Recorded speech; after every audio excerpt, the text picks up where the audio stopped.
Welcome to Around the World with Dede, the show that brings you the world's dishes right to your doorstep. We've been to Japan, we've been to India, but today we're in my home, South Africa, Kasla Makasi. I'll be showing you some of my favorite dishes that I make for my friends and family. We're going to be making some pap and stew, we're going to be making some curried samp and beans, and we're going to be making some bunny chow. So you know how they say it, ain't no place like home. Without wasting any time, Arbake. The meal we're starting with today, give pap and stew. Starting with the onion. We need to chop this nicely, and then we do everything really nicely. So we want to get those onions in there.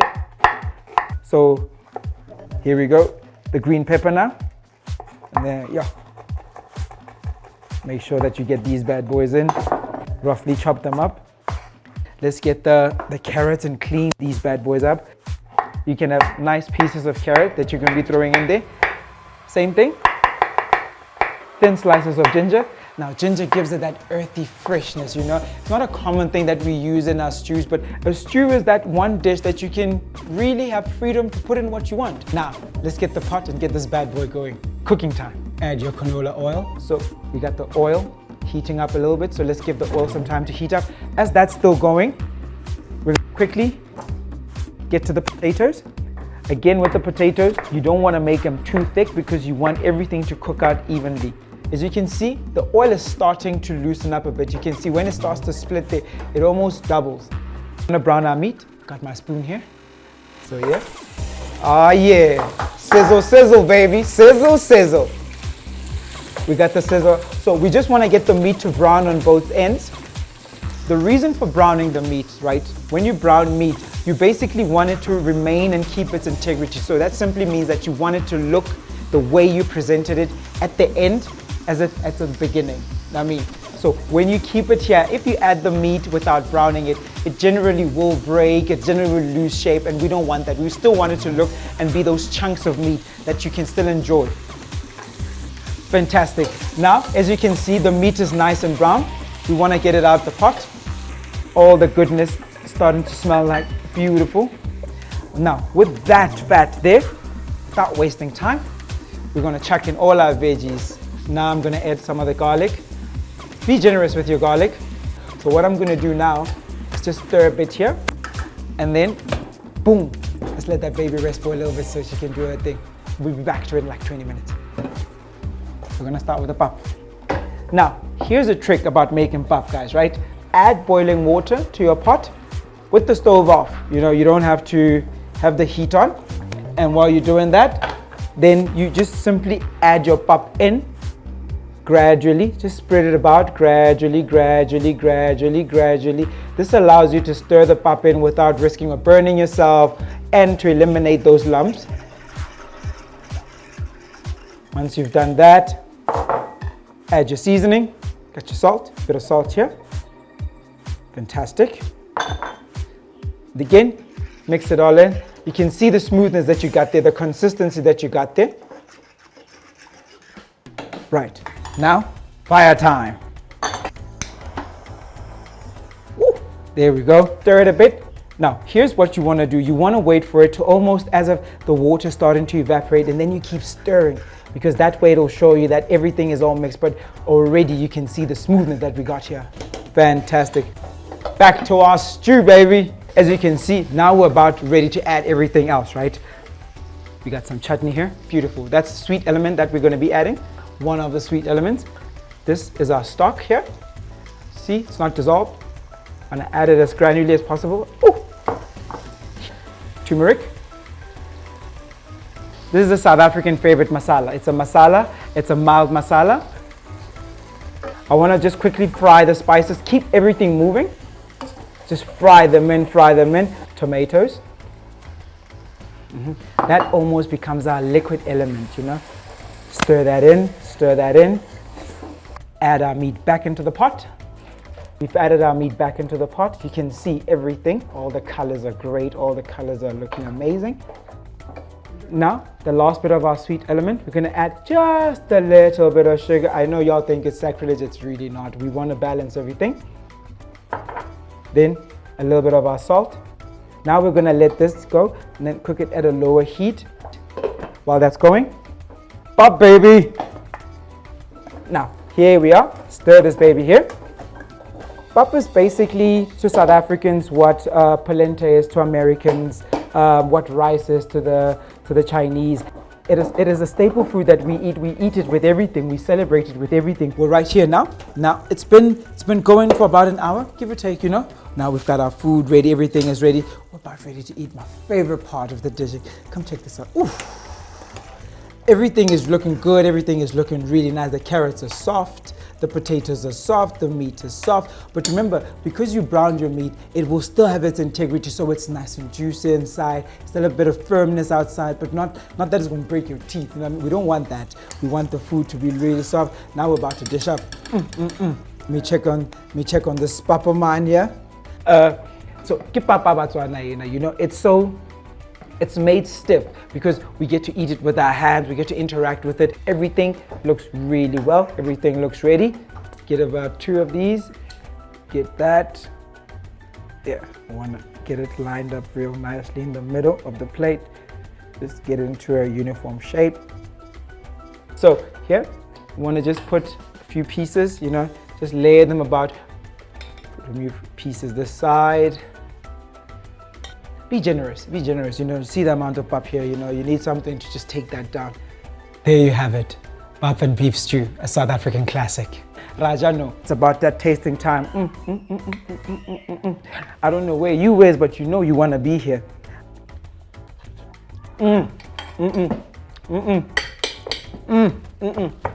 Guys, you want to try this out at home? This is one of the favorite South African dishes, pap and stew, very simple, very homey. This is what we call our comfort food, stick to your rib comfort food. Try this, let me know what you think. After the break, we're gonna be making that beautiful samp and bean curry. Come back after this, you know you're gonna love what we're making.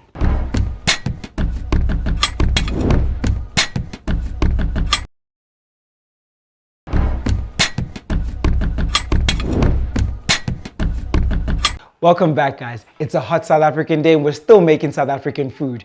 We're here, we're about to make the samp bean curry. This is something that is celebrated by the Xhosa people. Listen to my clicks, my tongue is a bit tough, but this dish will loosen up everything. This is a dish that everybody can make. You take a little bit and you stretch it a long way. So we're gonna get into it right now. Boil your water with the kettle so that you can accelerate this process because samp really does take long. Right, hot water in. Soaked samp in. Now this is something that we're going to put down and forget about for a little bit. See the amount of water? The water will let us know that the samp is almost ready for all the other ingredients. I wanted to put that down. Right now, let's get to it. We need our onion.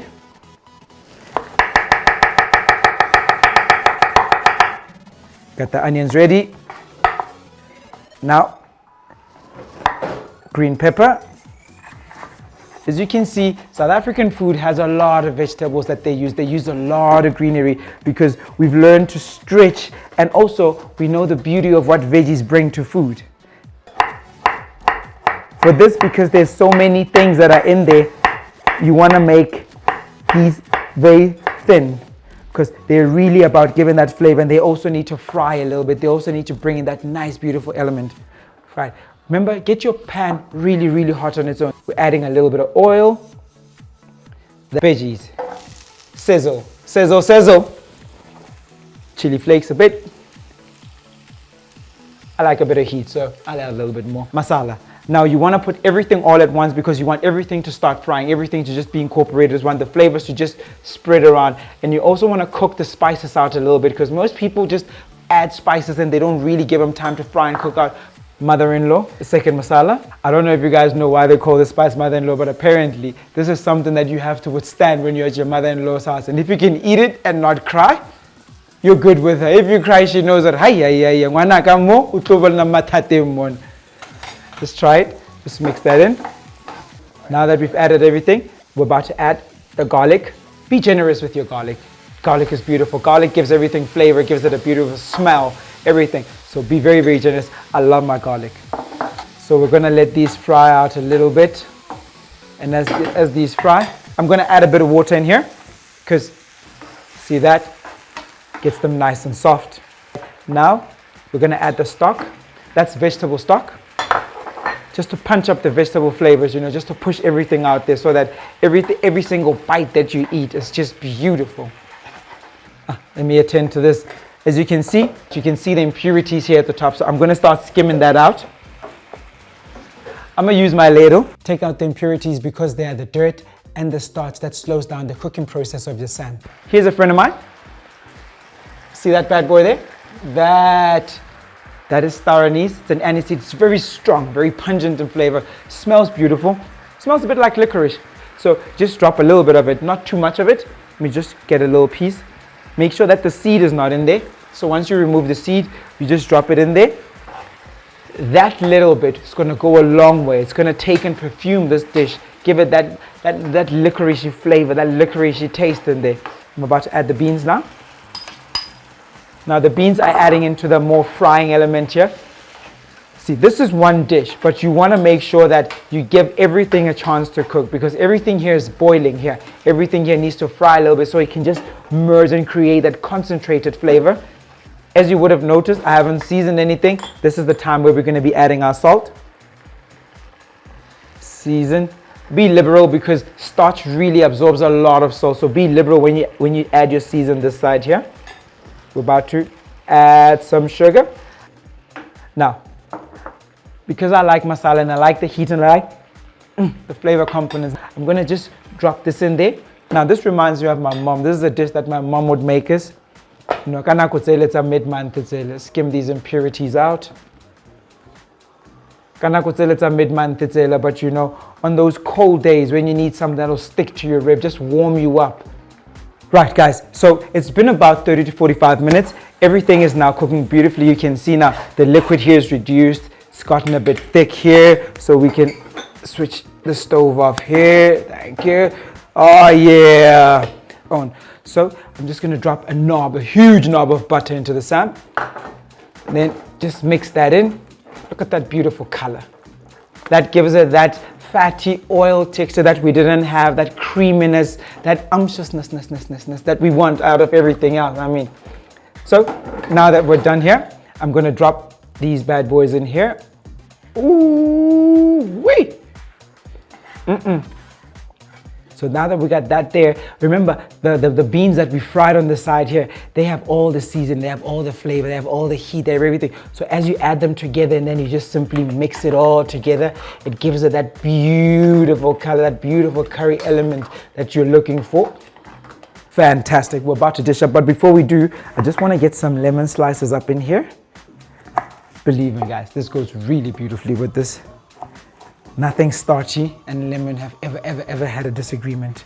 They're like good friends. You grab your bowl. Oh yeah.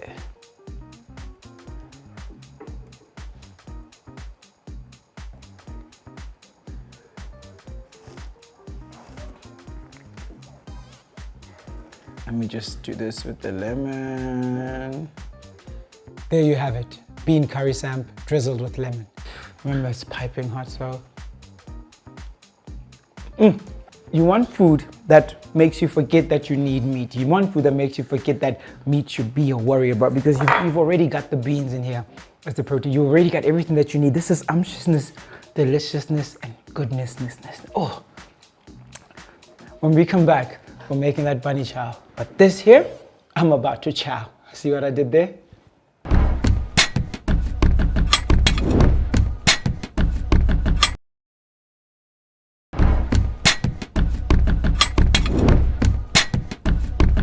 Welcome back. It's time to chow the bunny chow. You know what it is. So it's an Indian variation of what a kota is. A kota is what they call it in other neighborhoods. So we're going to make a bunny chow. They stuff it there with good meats there. They stuff it there with veggies and all these nice curries in there. So walk with me as we do this. Arabaken. We're going to start with the onions. Look. Right. We're done with that. So let's get some chili chopped up in here too. Let's go. Chili chopped quickly. Set that to the side. Now we want to get that nice ginger in there. When I go quickly, slice it.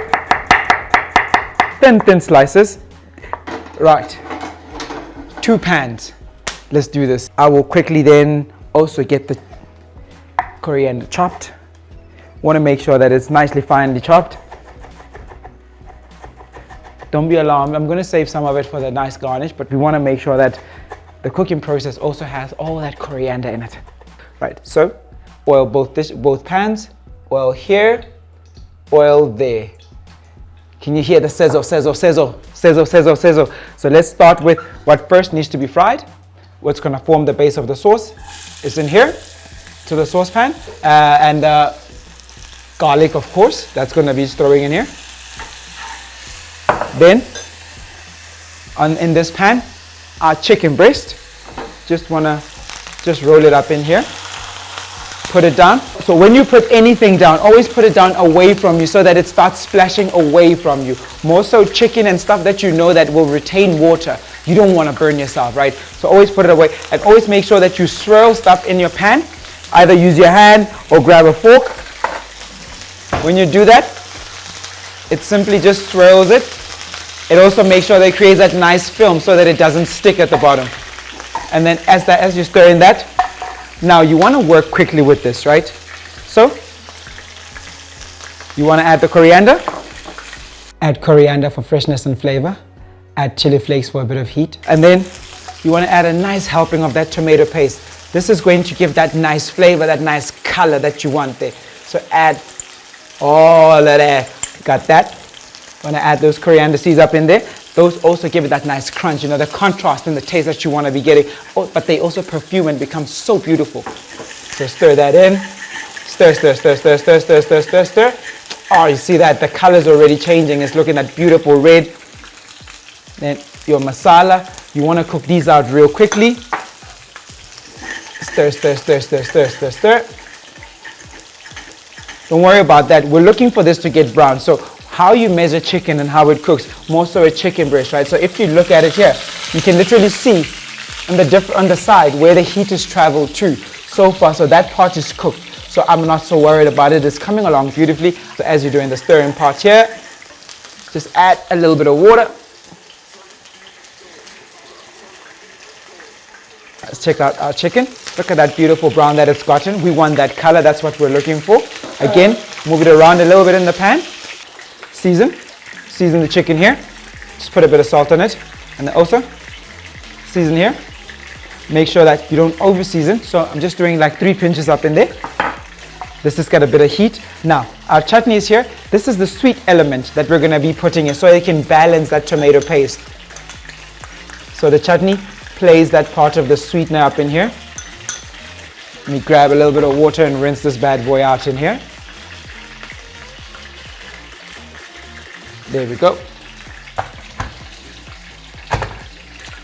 And then abangani bami, bay leaf, you know what I mean? Add baby right there. Put those baby in there. So this we're going to give a bit of time to just come to the boils, just so that everything can cook out a little bit. The onions can start to sweat, start to release their beauty, start to loosen up, you know what I mean? Where we want that, the ginger is going to be there, everything is going to be there. So we want to make a real simple gravy for our curry, which is going to be beautiful. So as that's happening, let me bring in another friend of mine, potato. You want to add just not too much.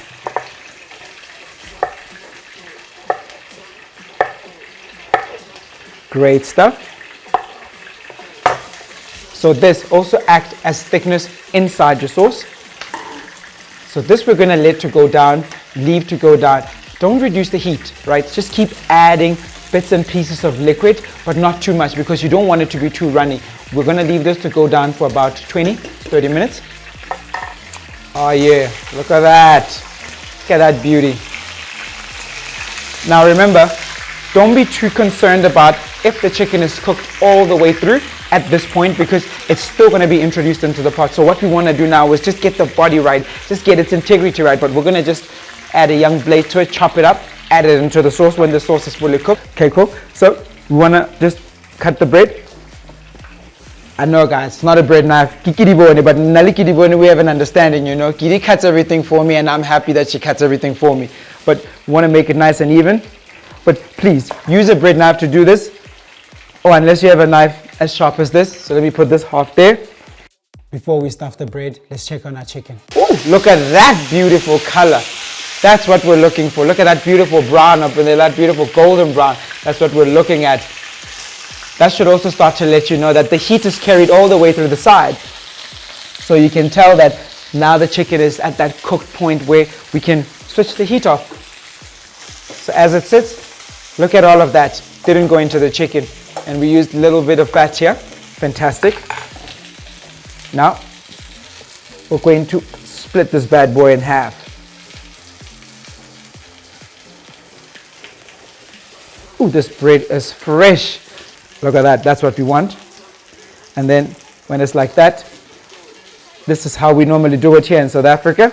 You just haul the top part out. We literally use that as a cap. That becomes the cap. Then we want the surface. Now, trick. When you're making panichao or kota, always just press down the bread so that it becomes like a sealer. So it seals so that the liquids that you put on or anything that you put on doesn't run through as quickly and get the bread all soggy, right? Now, the chicken. So chicken is off the heat. I can remove that. There we go, look at that. Look at the juiciness in that breast. So we just want to portion the meat a little bit so that way we can chuck it into the sauce. As you can see, it's not cooked all the way through, but that shouldn't worry you because that's going to continue cooking in the cooking process up in there. So just get it into reasonable chunks that are easy to deal with when it's inside as a filling. Cut the potatoes smaller so that we can accelerate the cooking time. So we're going to introduce the chicken into the pot now. Let me bring this here. Look at that. Look at the color on that chicken on the outside. You see that pink there? Not advisable that you eat chicken that is raw or has any kind of pinkness. Chicken needs to be cooked all the way through, all the time. Juicy chicken versus pink chicken, difference. Pink chicken, sickness. Juicy chicken, goodness.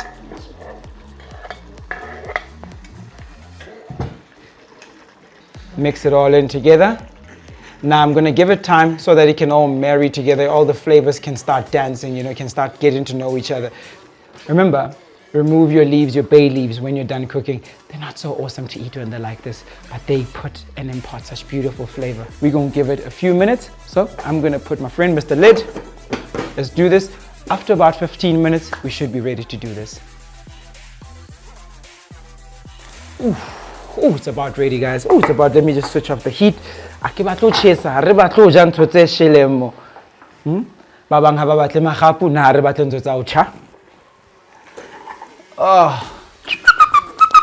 Wait. Ha! Of course, you want to make it look fancy a bit.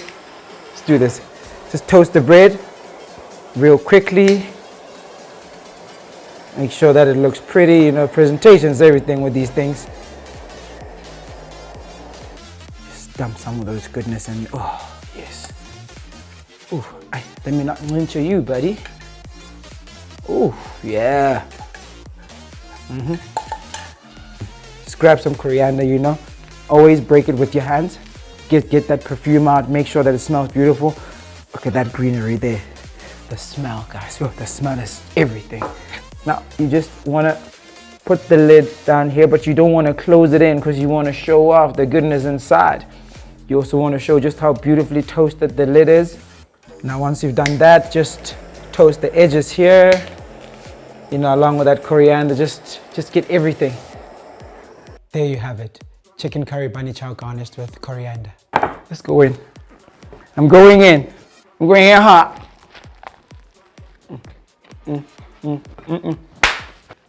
A plate of food can tell you everything about a people. And this is me right here. South Africa on a plate. Around the world with Dede.